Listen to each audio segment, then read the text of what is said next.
Assalamualaikum warahmatullahi wabarakatuh. Sobat pengawasan, saya Haji Heransa SMSI, CGCITPSP, Inspektur Daerah Kabupaten Kutai Kartanegara. Kali ini kita akan membahas tema terkait dengan proses pengadaan barang dan jasa. Dan sesi ini kita akan membahas perencanaan dalam proses pengadaan barang dan jasa. Barang dan jasa ini adalah sesuatu yang cukup strategis di dalam organisasi perangkat daerah dalam rangka menjalankan tugas pokok dan fungsinya. Baik itu perangkat daerah yang langsung memberikan pelayanan kepada publik maupun perangkat daerah yang bersifat supporting terkait dengan pemerintahan.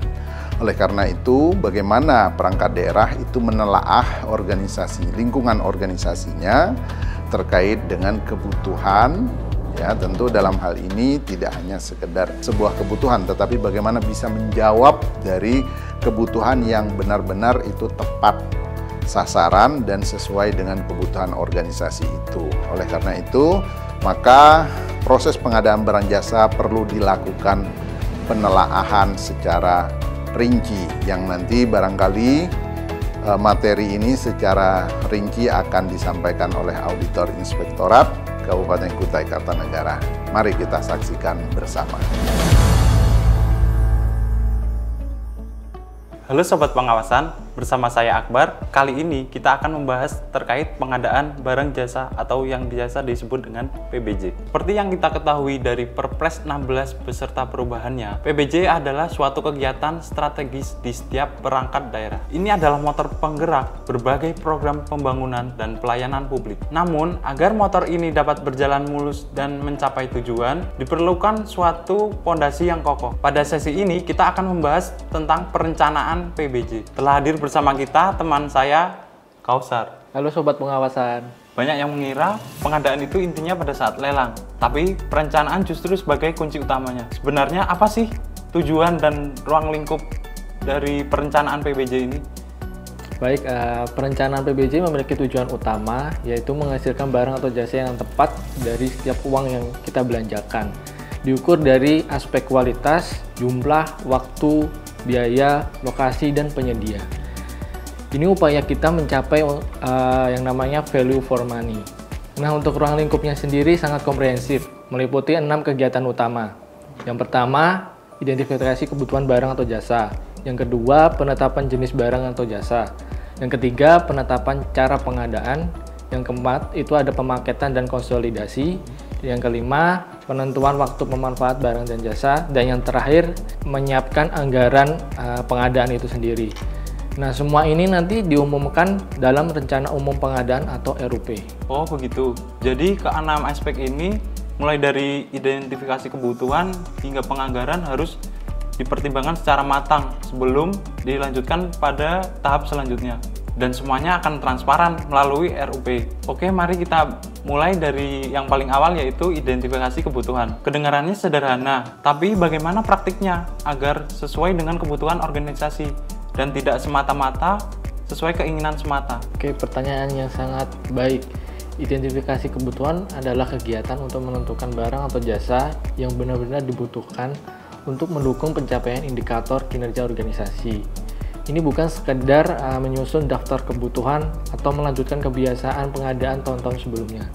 Ada beberapa prinsip dan pertimbangan penting di sini. Yang pertama, kita harus selalu berpegang pada prinsip efektif dan efisien. Artinya, pengadaan harus menghasilkan manfaat sebesar-besarnya dengan sumber daya yang optimal.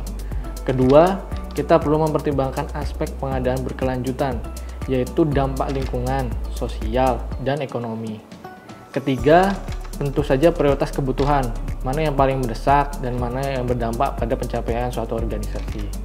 Berarti prosesnya cukup mendalam ya, tidak hanya melihat kebutuhan saat ini, tapi juga aspek yang lebih luas. Nah, apakah ada perbedaan pendekatan dalam mengidentifikasi kebutuhan untuk jenis pengadaan yang berbeda? Misalnya, antara pengadaan barang dengan pekerjaan konstruksi atau jasa konsultasi? Tentu saja ada perbedaan ya. Setiap jenis pengadaan memiliki karakteristik dan pertimbangan spesifik dalam identifikasi kebutuhannya masing-masing. Yang pertama, untuk identifikasi kebutuhan barang, kita perlu memperhatikan kesesuaian barang dengan kebutuhan pengguna. jadwal kapan barang itu dibutuhkan, status kelayakan barang yang mungkin sudah ada, asal barang tersebut, jumlah produsen atau pelaku usaha yang ada di pasar, potensi tingkat komponen dalam negeri atau TGDN, dan apakah memerlukan layanan purna jual. Lalu yang kedua, untuk identifikasi kebutuhan pekerjaan konstruksi. Pertimbangannya lebih kompleks. Kita harus melihat kesesuaian kebutuhan pekerjaan konstruksi itu sendiri. Tingkat kompleksitasnya, apakah standar atau sederhana, tidak sederhana atau kompleks. Potensi keterlibatan usaha kecil melalui subkontrak, waktu penyelesaian pekerjaan, asal barang atau material, tenaga kerja, TKDN, hasil studi kelayakannya seharusnya sudah dilakukan sebelum desain, ketersediaan desain pekerjaan konstruksi itu sendiri, hingga status pembebasan lahan. Lalu yang ketiga, untuk identifikasi kebutuhan jasa konsultasi, baik itu konstruksi maupun non-konstruksi. Yang perlu diperhatikan adalah fungsi dan manfaat dari jasa konsultasi tersebut. Siapa pihak yang menggunakan hasilnya, kapan pekerjaan itu harus dilaksanakan, dan ketersediaan pelaku usaha yang memiliki kualifikasi sesuai. Khusus untuk konsultasi pengawasan konstruksi, kita harus tahu kapan pekerjaan konstruksi dimulai dan selesai, serta berapa tenaga ahli yang dibutuhkan. Lalu yang terakhir, untuk identifikasi kebutuhan jasa lainnya, kita perlu melihat jenis kebutuhan pekerjaan jasa lainnya, fungsi dan manfaatnya, serta waktu pelaksanaan pekerjaannya. Jadi setiap jenis pengadaan membutuhkan analisis kebutuhan yang disesuaikan dengan karakteristiknya masing-masing. Wah, penjelasan yang sangat detail ya Mas. Ternyata identifikasi kebutuhan itu sendiri sudah merupakan proses analisis yang mendalam. Setelah kebutuhan teridentifikasi dengan benar, langkah selanjutnya adalah penetapan jenis barang atau jasa. Bisa dijelaskan Mas, apa saja jenis-jenisnya dan mengapa penetapan yang tepat itu sangat krusial? Nah, setelah kita mengetahui apa yang kita butuhkan, kita harus mengklasifikasikannya dengan benar. Secara umum, ada 4 jenis barang atau jasa. Yang pertama, barang, misalnya pengadaan komputer atau kendaraan. Yang kedua, pekerjaan konstruksi, seperti pembangunan gedung atau jalan. Yang ketiga, jasa konsultasi yang membutuhkan keahlian profesional seperti studi kelayakan atau desain. Yang keempat, ada jasa lainnya, contohnya seperti jasa kebersihan atau catering. Ada juga yang disebut pekerjaan terintegrasi yang menggabungkan beberapa jenis pekerjaan. Acuan utama kita dalam penetapan jenis ini adalah klasifikasi baku komoditas Indonesia atau KBKI yang dikeluarkan oleh Badan Pusat Statistika. Oh, berarti harus sangat teliti dalam mengkategorikannya ya. Kemudian ada penetapan cara pengadaan, yaitu antara swakelola atau melalui penyedia. Apa saja pertimbangan utama dan kapan sebaiknya kita memilih swakelola dan kapan kita memilih melalui penyedia? Keputusan untuk memilih swakelola atau penyedia harus didasarkan pada analisa yang cermat. Secara ringkas, swakelola dipilih jika kementerian, lembaga, atau perangkat daerah penanggung jawab anggaran memiliki kemampuan teknis dan sumber daya internal yang memadai, atau untuk pekerjaan bersifat rutin, mendesak, rahasia, bertujuan mendayakan sumber daya internal, atau melibatkan partisipasi masyarakat atau ormas. Sedangkan pengadaan melalui penyedia menjadi pilihan utama jika pekerjaan membutuhkan keahlian, teknologi, atau sumber daya spesifik yang tidak dimiliki internal. Volume pekerjaannya besar dan kompleks, atau jika secara analisis lebih efisien dan efektif diserahkan kepada pelaku usaha yang kompeten.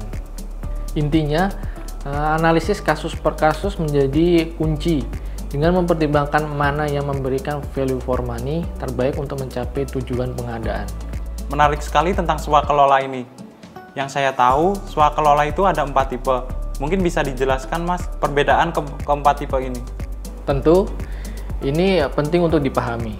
Perbedaan utama terletak pada siapa yang merencanakan, melaksanakan, dan mengawasi pekerjaan swakelola tersebut. Yang pertama, swakelola tipe 1. Direncanakan, dilaksanakan, dan diawasi sepenuhnya oleh kementerian, lembaga, atau perangkat daerah penanggung jawab anggaran itu sendiri. Contohnya Dinas PU memperbaiki jalan dengan tim dan alatnya sendiri. Yang kedua ada swakelola tipe 2. Direncanakan dan diawasi oleh kementerian, lembaga, atau perangkat daerah penanggung jawab anggaran, namun pelaksananya oleh kementerian atau lembaga atau perangkat daerah yang lain yang lebih kompeten. Misalnya, Kementerian A butuh aplikasi, pelaksananya Kementerian Kominfo. Lalu yang ketiga ada swakelola tipe 3, direncanakan dan diawasi oleh kementerian, lembaga, dan atau perangkat daerah, penanggung jawab anggaran, tapi pelaksananya melibatkan organisasi kemasyarakatan yang kompeten. Contohnya, program pemberdayaan oleh LSM. Swakelola tipe 4, direncanakan kementerian, lembaga, atau perangkat daerah, atau usulan dari masyarakat, lalu dilaksanakan dan diawasi langsung oleh kelompok masyarakat tersebut. Contohnya program padat karya di desa. Jadi pemilihan tipe swakelola ini sangat tergantung pada karakteristik pekerjaan, ketersediaan sumber daya, dan tujuan yang ingin dicapai. Penjelasan yang sangat jelas mengenai tipe-tipe swakelola dan kriteria pemilihan cara pengadaan. Ini memberikan gambaran bahwa pemilihan cara pengadaan memang harus dianalisa dengan cermat. Setelah kebutuhan jelas, jenis, dan cara pengadaan ditetapkan, kita masuk ke tahap penyusunan spesifikasi teknis dan kerangka acuan kerja atau KAK. Bisa dijelaskan lebih detail apa fungsi utama dari spesifikasi teknis ini dan apa saja yang harus menjadi perhatian utama dalam penyusunannya agar tidak salah langkah nantinya. Ini penting untuk dipahami agar tidak salah memilih strategi dan tipe swakelola yang paling sesuai. Selanjutnya, mengenai penyusunan spesifikasi teknis atau kerangka acuan kerja, bagaimana PPK seharusnya menyusun ini? Oke, dalam menyusun spesifikasi teknis atau KAK, PPK wajib menggunakan yang pertama, produk dalam negeri. Yang kedua, produk bersertifikat standar nasional Indonesia atau SNI. Yang ketiga, produk usaha mikro dan usaha kecil serta koperasi dari hasil produksi dalam negeri. Dan yang keempat, produk ramah lingkungan hidup. Sepanjang semua itu tersedia. Nah, penyusunan ini juga harus menyesuaikan dengan kemampuan industri dalam negeri, sebagaimana tercantum dalam daftar inventarisasi barang atau jasa produk dalam negeri. Nah, terkait penyebutan merek, hal ini dimungkinkan dalam kondisi tertentu, yaitu untuk komponen barang atau jasa, suku cadang, bagian dari satu sistem yang sudah ada, atau barang atau jasa dalam katalog elektronik. Di luar itu, spesifikasi harus bersifat netral dan tidak mengarah ke satu merek. Wah, jelas sekali aturannya ya. Sekarang kita beralih ke penyusunan perkiraan harga. Ada rencana anggaran biaya atau RAB dan harga perkiraan sendiri atau HPS. Apa perbedaan mendasar dan bagaimana menyusunnya dengan akurat? Ada dua dokumen perkiraan harga. Yang pertama, rencana anggaran biaya atau RAB. RAB ini disusun pada tahap perencanaan. Prosesnya dimulai dari pengumpulan data dan informasi, baik dari sumber internal maupun eksternal. Kemudian diidentifikasi komponen pekerjaan secara detail. Setelah itu, penentuan biaya dan atau harga satuan untuk setiap komponen yang meliputi biaya barang jasa itu sendiri, biaya pendukung, dan biaya administrasi. RAB ini sekurang-kurangnya memuat rincian komponen biaya, volume, satuan ukur, dan biaya satuan ukur. Lalu yang kedua, harga perkiraan sendiri atau HPS. HPS ini disusun oleh PPK pada tahap persiapan pengadaan. Ketentuannya, HPS dihitung secara keahlian menggunakan data yang dapat dipertanggungjawabkan. Sudah memperhitungkan keuntungan dan biaya tidak langsung atau overhead, seperti biaya iklan, pemasaran, dan lain-lain. Namun tidak boleh memperhitungkan biaya tak terduga, biaya lain-lain, dan pajak penghasilan atau PPh. Nilai total HPS tidak bersifat rahasia, namun rinciannya rahasia. Penting juga, HPS bukan dasar untuk menentukan besar kerugian negara. Fungsi HPS ini antara lain sebagai alat untuk menilai kewajaran harga penawaran, dasar menetapkan batas tertinggi penawaran untuk pengadaan barang atau pekerjaan konstruksi atau jasa lainnya, dan dasar menetapkan besaran nilai jaminan pelaksana bagi penawaran yang nilainya lebih rendah 80% dari nilai HPS.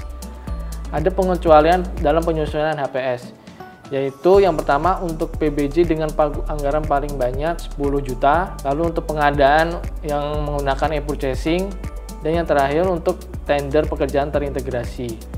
Penetapan HPS dilakukan paling lama 28 hari kerja sebelum batas akhir pemasukan penawaran atau dokumen kualifikasi. Lengkap sekali penjelasan mengenai HPS. Setelah harga diperkirakan, bagaimana dengan strategi pemaketan dan konsolidasi PBJ? Oke, untuk strategi pemaketan pengadaan barang dan jasa. Nah, ini dilakukan dengan berorientasi pada beberapa hal. Yang pertama, keluaran atau hasil. Yang kedua, volume barang atau jasa. Yang ketiga, ketersediaan barang atau jasa di pasar. Yang keempat, kemampuan pelaku usaha. Dan yang terakhir, tentu saja ketersediaan anggaran belanja. Dalam pemaketan ini, PPK wajib mengalokasikan paling sedikit 40% dari nilai anggaran belanja untuk menggunakan produk usaha mikro dan usaha kecil serta koperasi dari hasil produksi dalam negeri. Ada juga ketentuan alokasi pagu anggaran spesifik untuk jasa konsultasi konstruksi dan pekerjaan konstruksi yang diperuntukkan bagi kualifikasi usaha kecil, menengah, atau besar tergantung nilai pagunya. Namun ada juga larangan dalam pemaketan yang harus dihindari.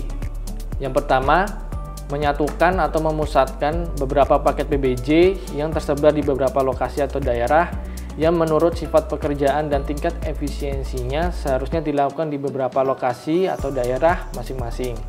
Yang kedua, menyatukan beberapa paket PBJ yang menurut sifat dan jenis pekerjaannya harus dipisahkan. Yang ketiga, menyatukan beberapa paket PBJ yang besar nilainya seharusnya dilakukan oleh usaha kecil. Yang keempat, memecah pengadaan barang jasa menjadi beberapa paket dengan maksud menghindari tender atau seleksi. Sementara itu, untuk konsolidasi pengadaan barang dan jasa, ini adalah strategi pengadaan dengan menggabungkan beberapa kebutuhan barang atau jasa sejenis untuk mendapatkan hasil yang lebih efektif dan efisien. Pelaksanaan konsolidasi ini bisa dilakukan oleh PA, KPA, atau PPK pada tahapan perencanaan pengadaan dan persiapan pengadaan, dan oleh OKPBJ pada tahap persiapan pemilihan penyedia. Bahkan Kepala LKPP dapat melaksanakan konsolidasi PBJ secara nasional. Baik, kita sudah mendapatkan gambaran umum proses perencanaan yang komprehensif. Namun, seperti yang kita tahu, dalam setiap proses panjang pasti ada area-area tertentu yang jika tidak ditangani dengan hati-hati bisa menjadi sumber masalah besar. Inilah yang sering kita sebut sebagai titik-titik kritis dalam perencanaan. Apa saja titik-titik kritis yang dapat terjadi pada saat perencanaan PBJ? Nah, ini adalah bagian yang sangat vital untuk mencegah kegagalan atau masalah di kemudian hari. Berdasarkan pengalaman dan analisis, beberapa titik kritis yang sering muncul dalam perencanaan pengadaan barang dan jasa. Misalnya, identifikasi kebutuhan barang atau jasa yang tidak mencerminkan kebutuhan real organisasi. Nah, jika kebutuhan yang diidentifikasi tidak real, maka seluruh pengadaan akan sia-sia. Artinya, kita mengadakan sesuatu yang sebenarnya tidak direncanakan secara strategis atau tidak didukung data teknis yang kuat. Lalu ada lagi adanya penggelembungan atau markup nilai anggaran. Penggelembungan nilai anggaran ini bisa terjadi jika penyusunan HPS tidak didasarkan pada data harga pasar yang wajar dan dapat dipertanggungjawabkan. Bisa karena kurangnya survei atau lebih buruk lagi ada kesengajaan. HPS yang di markup akan merugikan negara karena menjadi patokan harga yang terlalu tinggi yang membuka peluang kemahalan harga saat kontrak. Lalu ada lagi rencana kebutuhan pekerjaan konstruksi yang tidak didasarkan pada studi kelayakan dan desain yang memadai. Terus kebijakan umum tentang swakelola yang ditetapkan tidak sesuai dengan fungsi dan kapabilitas kementerian, lembaga, atau perangkat daerah. Lalu perencanaan pengadaan barang jasa untuk barang atau jasa ternyata tidak tersedia di pasar, di mana hal ini menunjukkan kurangnya riset pasar. Lalu ada penyusunan jadwal kegiatan PBJ yang tidak realistis, terlalu terburu-buru atau tidak memperhitungkan kompleksitas. Nah, perencanaan seringkali selalu optimis atau ditekankan target waktu yang sempit, sehingga menyusun jadwal pengadaan yang tidak memperhitungkan kompleksitas, potensi kendala, atau waktu yang dibutuhkan untuk setiap tahapan secara memadai. Akibatnya banyak pekerjaan yang terburu-buru, kualitasnya terabaikan, atau bahkan gagal selesai tepat waktu. Lalu adanya kegiatan dalam perencanaan pengadaan barang jasa yang ternyata tidak ada dalam RENJA kementerian, lembaga, atau perangkat daerah dan tidak sesuai dengan hasil identifikasi kebutuhan. Nah, ini menunjukkan ketidaksinkronan perencanaan. Lalu yang terakhir ada RUP yang belum diumumkan secara lengkap atau bahkan tidak diumumkan sama sekali. Ini adalah titik kritis terkait transparansi dan akuntabilitas di akhir tahap perencanaan. Rencana umum pengadaan yang tidak diumumkan secara lengkap, misalnya detail paket tidak jelas, nilai pagu tidak dicantumkan, atau jadwal tidak spesifik, akan mengurangi kesempatan bagi pelaku usaha untuk mempersiapkan diri. Ini juga menghambat pengawasan publik. Pengumuman RUP yang lengkap dan tepat waktu adalah cerminan komitmen terhadap prinsip pengadaan yang terbuka. Titik-titik kritis inilah yang harus diperhatikan sebagai perhatian utama agar dihindari atau dimitigasi sejak awal. Wah, sangat penting untuk dicatat semua titik-titik kritis tersebut. Sebagai penutup, apa pesan dan tips praktis bagi para pelaku pengadaan, khususnya yang terlibat dalam tahap perencanaan agar PBJ dapat berjalan sukses dan memberikan manfaat secara maksimal? Oke, pesan saya sederhana saja. Lakukan perencanaan dengan sungguh-sungguh, cermat dan bertanggung jawab. Jangan pernah menganggap remeh tahapan ini. Libatkan seluruh pihak yang kompeten dan berkepentingan, termasuk pengguna akhir. Lakukan analisis dan riset yang memadai. Pastikan seluruh dokumen perencanaan disusun sesuai dengan peraturan yang berlaku dan berpegang teguh pada prinsip-prinsip pengadaan, seperti efisiensi, efektif, transparan, terbuka, bersaing, adil, dan akuntabel. Selalu lakukan review dan evaluasi untuk perbaikan berkelanjutan. Dan ingat, perencanaan yang berkualitas adalah investasi terbaik untuk pengadaan yang sukses. Wah, penjelasan yang sangat mencerahkan ya. Terima kasih atas waktu dan kesempatannya yang diberikan. Semoga diskusi kita kali ini memberikan panduan yang jelas bagi para praktisi PBJ di Indonesia. Sobat pengawasan, demikianlah pembahasan kita kali ini. Pastikan perencanaan PBJ Anda matang dan waspadai setiap titik kritisnya. Sampai jumpa.